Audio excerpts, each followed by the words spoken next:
Losing a spouse is one of the most painful experiences a person can go through. It's not just the emotional weight of grief, it's the overwhelming number of decisions that suddenly fall on your shoulders. In times like this, it's easy to make choices out of pain, loneliness, or pressure from others, but some decisions can lead to unnecessary regrets, financial difficulties, or even emotional setbacks that make healing even harder. The truth is, while grief is deeply personal, there are certain things you should always think twice about before saying yes. In this video we'll discuss 5 things you should say no to after losing a spouse, mistakes many people unknowingly make only to realize later they weren't truly ready.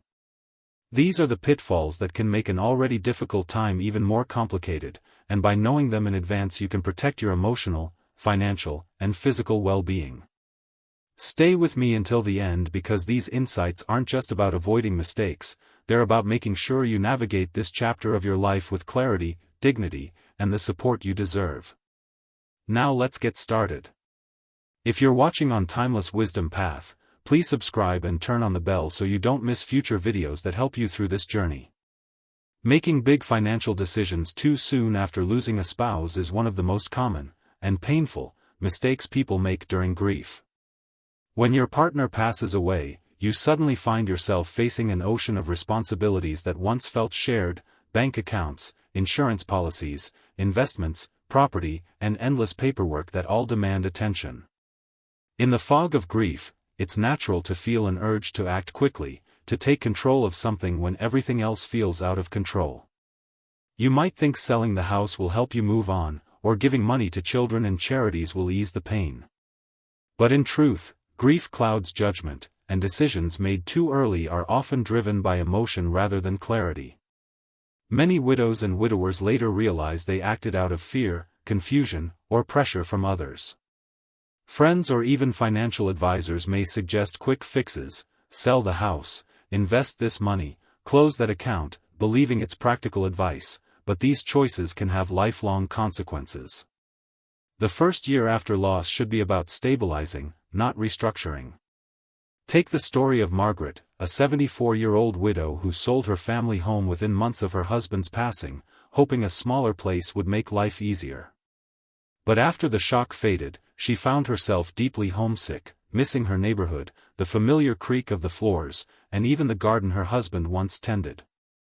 She realized she hadn't been ready, she had simply been trying to escape her pain. This is why financial experts often recommend the 1-year rule: give yourself at least a year before making irreversible financial choices. During that time, focus on learning, organizing documents, and seeking trusted advice, not rushing into major commitments. Also be cautious of people who appear suddenly offering helpful financial opportunities. Unfortunately, scammers and even well-meaning acquaintances can take advantage of your vulnerability. If anyone pressures you to sign papers or make quick investments, step back immediately. Remember, the best decisions are never made in haste. It's also common to want to give away money or assets to family out of love, but doing so too soon can leave you financially insecure later. You can always be generous later, but once money or property is gone, it's hard to reverse. Grieving takes emotional energy, and financial decisions require clear thinking. Trying to handle both at once can leave you overwhelmed and regretful. Allow yourself time to breathe, to mourn, and to rebuild your sense of stability before making changes that affect your future.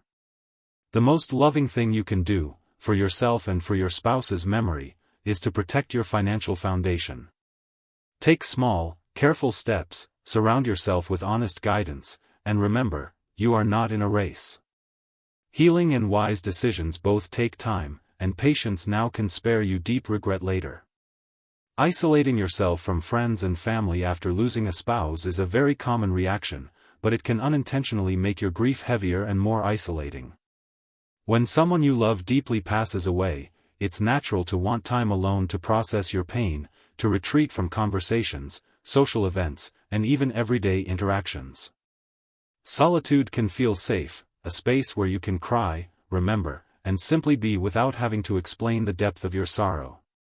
However, completely cutting yourself off from those who care about you can slowly create a cycle of loneliness that's hard to break.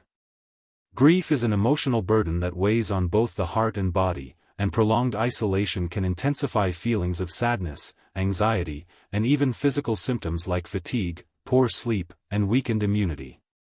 Many people think they are protecting themselves by withdrawing, believing that others won't understand their pain or that being alone is the only way to cope.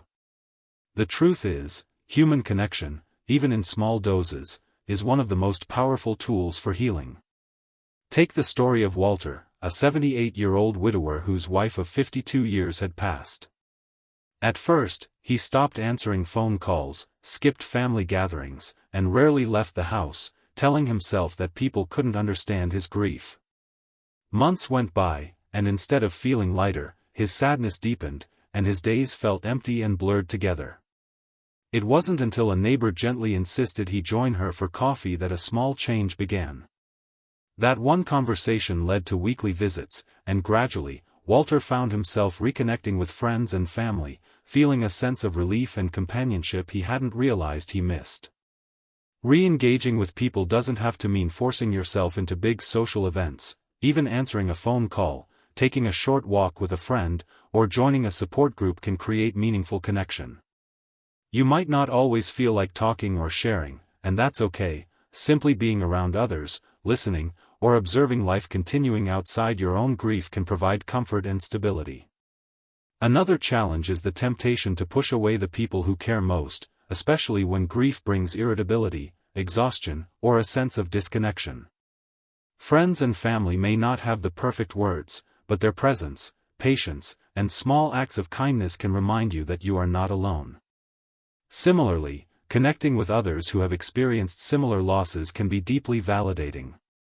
Whether through support groups, community gatherings, or online forums, sharing with people who truly understand your journey can normalize your feelings and help you realize that the pain, though heavy, is something that can be carried and survived. Isolation may feel safe, but it keeps grief as a weight you carry entirely alone.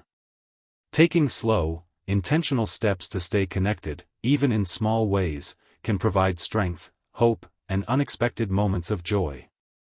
Remember, you do not have to carry this journey by yourself. There are people who care, who want to support you, and who can help you navigate life after loss with a little more lightness and peace. Ignoring your own health and well-being after losing a spouse is a mistake that can quietly make an already difficult time much harder. Grief is not only emotional, it affects the body in ways many people don't expect. When someone you've shared your life with for decades passes away, it's easy to stop paying attention to yourself. You may skip meals, neglect cooking, delay doctor's appointments, or stop exercising because your energy and focus are consumed by loss. Some widows and widowers even feel guilty for taking care of themselves, believing that prioritizing their own health somehow diminishes their love or the depth of their grief. But neglecting your body and mind doesn't honor your spouse, it only adds to your struggle. Grief can increase the risk of heart problems, weaken the immune system, and make sleep, appetite, and concentration suffer. Stress hormones rise, blood pressure can spike, and mental clarity often declines. For example, James, an 81-year-old man, stopped preparing meals for himself after his wife passed. He convinced himself he wasn't hungry, and when he did eat, it was quick, processed food. Within months, he felt constantly fatigued, his sleep was disrupted, and even simple tasks became overwhelming. It wasn't until his daughter encouraged him to eat regular, nutritious meals and take small walks that he began to notice improvements. Gradually, his energy returned, his mood stabilized, and he felt stronger emotionally and physically. Taking care of yourself doesn't mean you are forgetting your spouse, it means you are giving yourself the strength to continue living, honoring their memory through your well-being. Self-care includes eating balanced meals, staying hydrated, moving your body, and keeping regular medical appointments. Even small daily habits, like a short walk, stretching, or simply stepping outside for fresh air, can make a big difference in mood and health. Mental health is equally important. Grief can lead to depression, anxiety, and feelings of hopelessness, especially when combined with isolation. Reaching out for counseling, joining a grief support group, or talking to a trusted friend can provide relief and reassurance. These steps are not signs of weakness, they are acts of courage and self-respect. Your spouse would want you to continue living as fully as possible, taking care of the body and mind that carry the love you shared. By prioritizing your health, you not only protect yourself but also create a foundation that allows you to navigate grief with clarity and strength. Remember, grief is a journey, not a race, and caring for yourself is essential to surviving and eventually finding moments of peace, comfort, and even joy again. You deserve to be supported, healthy, and strong during this difficult time. Rushing into a new romantic relationship after losing a spouse is a mistake that can bring more pain than comfort, even though the desire for companionship is completely natural. When someone you've shared your life with for decades passes away, the loneliness can feel unbearable, and it's normal to long for someone to fill the empty space in your heart. But seeking a new relationship too soon often comes from a place of emotional need rather than readiness, and acting on that need can lead to confusion, disappointment, and even guilt. Many widows and widowers enter relationships not because they are truly ready to connect with another person, but because they are trying to escape the pain, avoid loneliness, or find a temporary source of comfort. At first, the presence of a new partner can feel like a soothing balm, someone to talk to, share meals with, or simply sit beside. But if grief is still raw, it can create an unstable foundation for the relationship, leading to unrealistic expectations, comparisons to the spouse who has passed, or feelings of betraying their memory. For example, Barbara, a 72-year-old widow, met someone through a friend just a few months after her husband passed. She quickly entered a relationship, thinking it would help her cope with loneliness. At first, it felt comforting, almost like a lifeline. But soon she realized she wasn't truly ready, the relationship moved faster than she could emotionally handle, and she began to feel trapped in a situation that didn't align with her needs or values. Eventually, Barbara had to step back and take time for herself, realizing that patience and reflection were necessary before opening her heart again. It's important to remember that grief has no set timeline, and everyone heals at their own pace. Healthy, lasting relationships in later life are built when both individuals are truly ready, not when they are trying to fill a void. Taking time to rediscover your personal identity, work through feelings of loss, and establish peace in your own life before seeking a new partner allows you to enter a relationship from a place of strength rather than desperation. It also gives you the clarity to recognize genuine compatibility and emotional safety, rather than settling for someone who simply alleviates loneliness temporarily. Additionally, being cautious helps protect you from those with bad intentions, as grieving individuals can be more vulnerable to manipulation or financial exploitation. The right time for a new romantic relationship will come naturally when your heart has had the space to grieve, heal, and adjust. Until then, focus on connection with family, friends, and supportive communities, nurturing yourself and your emotional well-being. By giving yourself this time, when you do eventually choose to love again, it will be from a place of true readiness, respect for your past, and hope for a future built on strength, understanding, and genuine companionship.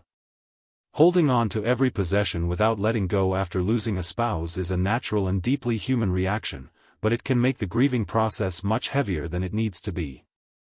Every item in your home, from clothing and jewelry to furniture and photographs, carries memories of the life you shared, and it's normal to feel that getting rid of anything means losing a piece of your loved one. At first, keeping everything exactly as it was can provide comfort, a sense that they are still present, and a way to maintain a connection to the life you built together. But over time, this can turn a home into a constant reminder of absence rather than a place of warmth, making it difficult to heal and move forward. Many widows and widowers find themselves living in a shrine of memories, walking past untouched belongings every day, and feeling a mix of sorrow, guilt, and hesitation. For example, Harold, a 76-year-old widower, kept his wife's shoes by the door, her clothes in the closet, and her favorite chair in its place for months.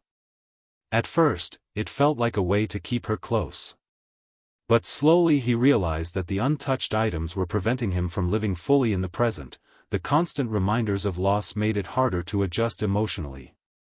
Letting go does not mean forgetting your spouse or loving them any less, it means creating space for healing while still honoring their memory. Start small, choose a few meaningful keepsakes, such as a favorite photo, a piece of jewelry, or a handwritten note, and set them in a special place that allows you to remember them with love instead of pain. Over time, you can gradually sort through other belongings, deciding what truly holds significance and what is simply taking up space.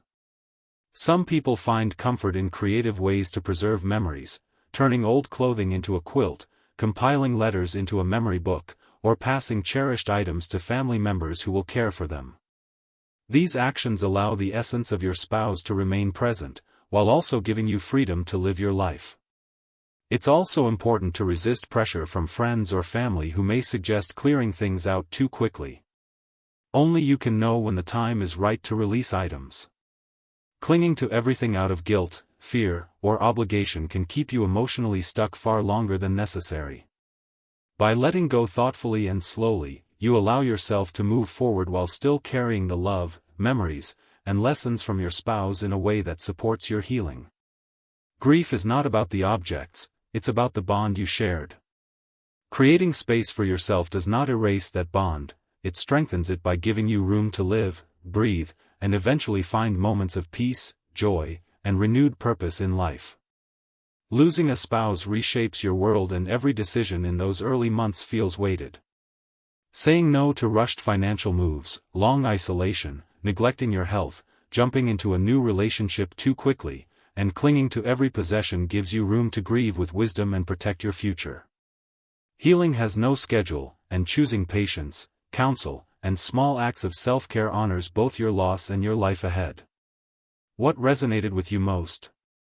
Share one insight in the comments. Your experience matters and it helps others feel less alone.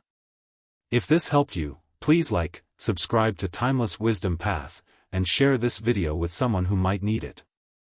Thank you for watching, we'll see you in the next one.